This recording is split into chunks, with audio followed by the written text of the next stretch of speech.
Hi there and welcome back to CoffeeNate.com. I'm Nate Smith, otherwise known as Coffee Nate. This week I'm going to talk to you about one of the best brewing methods going. It's the French press. And many of you have used the French press and you're not sure whether of how hot the water should be, how coarse your grind should be. And I'm going to help you to get the best brew from your French press that you possibly can. And there are some basic things that you need to keep in mind. Namely, you have to have fresh roasted coffee, whole beans, in order to get a good cup of French press coffee. You also need to have clean, pure water. Don't use distilled water because it has no minerals in it and it'll make your coffee taste flat. So you can either use filtered water or spring water that you get at the store, or some other filtering method. Another thing is the temperature of the water. Now start with cold water and boil it. And when you boil it, take it off the boil and count to 10 and then pour. That will be the perfect temperature. You want it just below boiling. If the water is boiling, then that can burn your coffee and create bitter, scorched flavors. If the water is too cold, it won't extract enough of the flavors from the coffee, and it will leave your coffee thin and lacking in body. So you have to have the perfect water temperature, which is just, again, 10 seconds off the boil, and you'll be good to go. Okay, another thing is to keep in mind is dosage. Now, most people measure dosage in terms of volume. So 2 tablespoons or 3/4 of a cup. That is volume. To get repeatable results, should be using mass, such as grams. So what I like to do is, for my dosage, I use 65 grams per liter. So per liter of water, usually that's about 3/4 of a cup, but it depends on the coffee that you're using. Lighter roasted coffees are more dense than darker roasted coffees. So when you use the lighter roast, it will take less volume of coffee to create the same amount of mass. So what you can do is, it's 15-20 bucks for a digital scale, and this one here is, I like this one because it measures to the 1/10 of a gram, so you can get very exact, precise measurements, and it's only a few bucks. And for 1 liter, which is the French press I have, for 1 liter I would use about 65 grams of ground coffee. And you can measure it before you grind it. That's the easy way to do it. You just turn your scale on, it'll zero out with the container on there, and just pour your beans in until you hit 65 grams.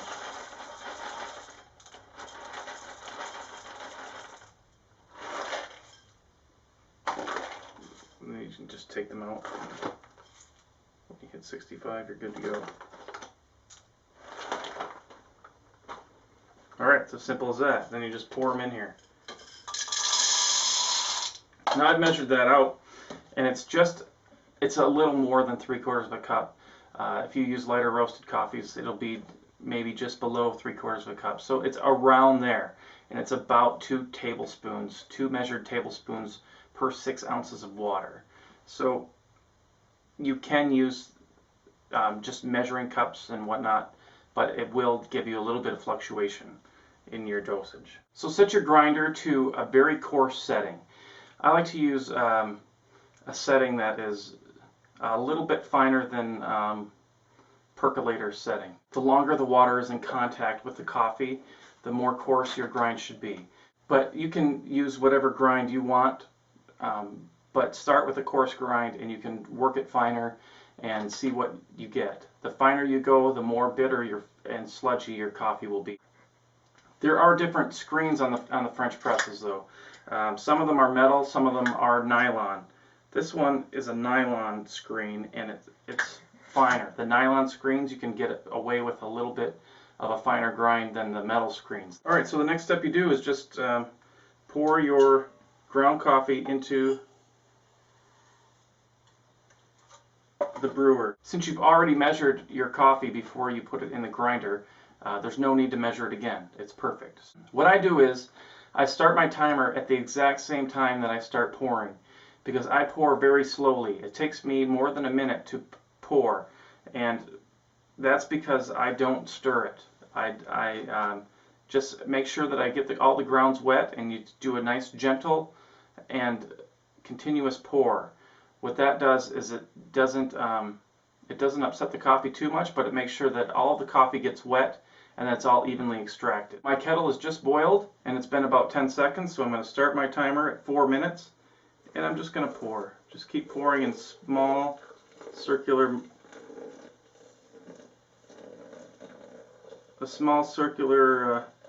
motion, and that ensures that everything gets wet in there.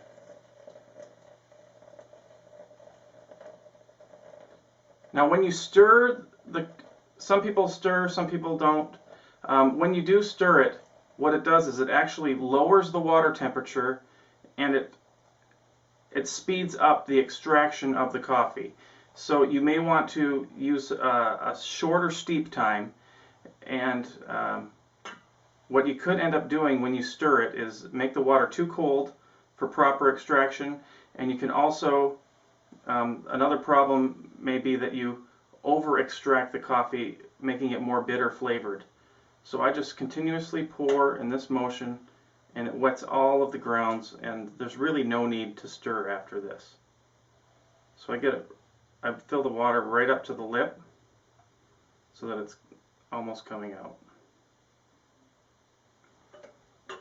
And now the timer for 4 minutes has already started while I was pouring. So it's just going to sit there and steep. And right now the water is interacting with the coffee and taking out all of the great flavors that are inside. Another technique with the French press that I've read about is actually putting the plunger in before you put the coffee in, and then waiting the 4 minutes, stirring it a little, and then pulling it out. And when you do that, you're pulling all of the coffee grounds out with the plunger. It does make a cleaner cup, and it was kind of interesting to do. And if you do that, I suggest that you unscrew all of this. All these things come off real easy, and then you can slide the lid right off. So I'll talk about that a little bit in the text portion. But I prefer just like this. It's easier to do. It's actually less mess than the pull-out version. When you pull it out, you got to be really careful. And if you do try it that way, I suggest only doing 3/4 of a pot, because for one, your handle's going to be inside of the coffee, and this metal gets a little hot. So make sure that you don't burn yourself, and you got to pull it out very slowly, and it will leave more residue around the top, and then you put the plunger back in and push the rest of it down if there's any stragglers left behind. Some people really like it and some people don't. I find that it makes a cleaner cup, meaning there's not as much gunk in there, and it's not as heavy of a mouthfeel. It doesn't have the same body. Body is mouthfeel. It doesn't have that heavy syrupy mouthfeel that French press usually is noted for. And that's why I like drinking French press coffee, is because it's just hot water and coffee. And if your temperatures are right and your grind is right, there's nothing you can do to mess it up, and there's nothing else that gets in the way of the flavor. So other brewing methods, there's too many variables that can get in the way and ruin your cup. Automatic brewers can make a horrible cup of coffee because of all the mineral buildup and nastiness that's inside, not to mention the paper filters that will extract a lot of the flavors as it passes through, so it doesn't allow some of that great oily coffee flavor to get in. Okay, so there's the timer, and we're ready to go. The next thing you're going to do is break the crust. Give it a little swirl, and then scoop out the top portion of the coffee grounds. So you just push down on the top here, and it deflates the top crust. And just give it a swirl like that, and that's it. Now you scoop it out and clean out the ground sitting on the top. What this does is it makes the cup a little bit cleaner, and it makes your press a little bit easier to do. When you push down the plunger, it won't have as much resistance, and it won't squeeze out negative flavors from the grounds when it gets to the bottom, which typically can happen. So it also cleans up the cup, while not affecting the body like the French press method when you pull the plunger out with the coffee. And this actually makes the coffee cup a little cleaner, smoother tasting, and it's real simple to do. So just push down, and there's hardly any resistance on this. And it goes right down and you're ready to serve. There's a little bit of sludge on the top. I would just pour that off into another vessel, into your sink or whatever, and now you're ready to serve.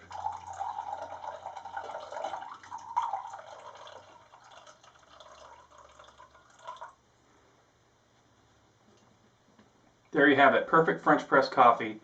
It's so easy to do. It only takes about 5 minutes from start to finish, and there's really nothing standing in your way of having an excellent cup of coffee. You have to have a good grinder, typically about $100 for your grinder, either a Bodum Antiqua or what I have here is the Breville. I really like the 850 that I have right there for anything from press pot up to espresso, not for espresso. So any other brewing method other than espresso, this guy can get it done, and it's about 85 to 100 bucks depending on what the prices are at the time. I'll leave a link for that. My French press is a Bodum. It's stainless steel and it's insulated. I have to use a stainless steel one because my kids and my wife just continually break my glass ones, and it gets a little expensive. Even though it's 27 to 30 bucks a pop, once you get 3 or 4 of those, it gets a little expensive, so I just spent the 75 on the one. And hopefully that doesn't happen anymore. They'll have to get hammers out to beat this sucker up.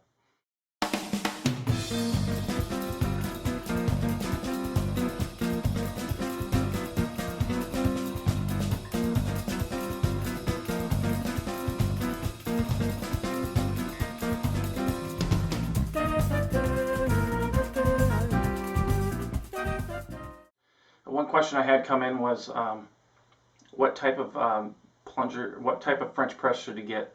Is there a difference between plastic, metal, or glass, stainless steel, whatever? I don't recommend using any plastics. Some plastics have toxins in them that can leach into your beverage. The hotter liquids can extract more of that toxin, and I just don't recommend it.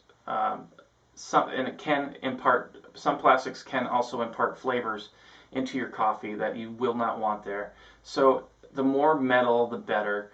And glass is great, and if you have no children and you don't have a wife that hates your coffee addiction, you can get away with having a glass carafe.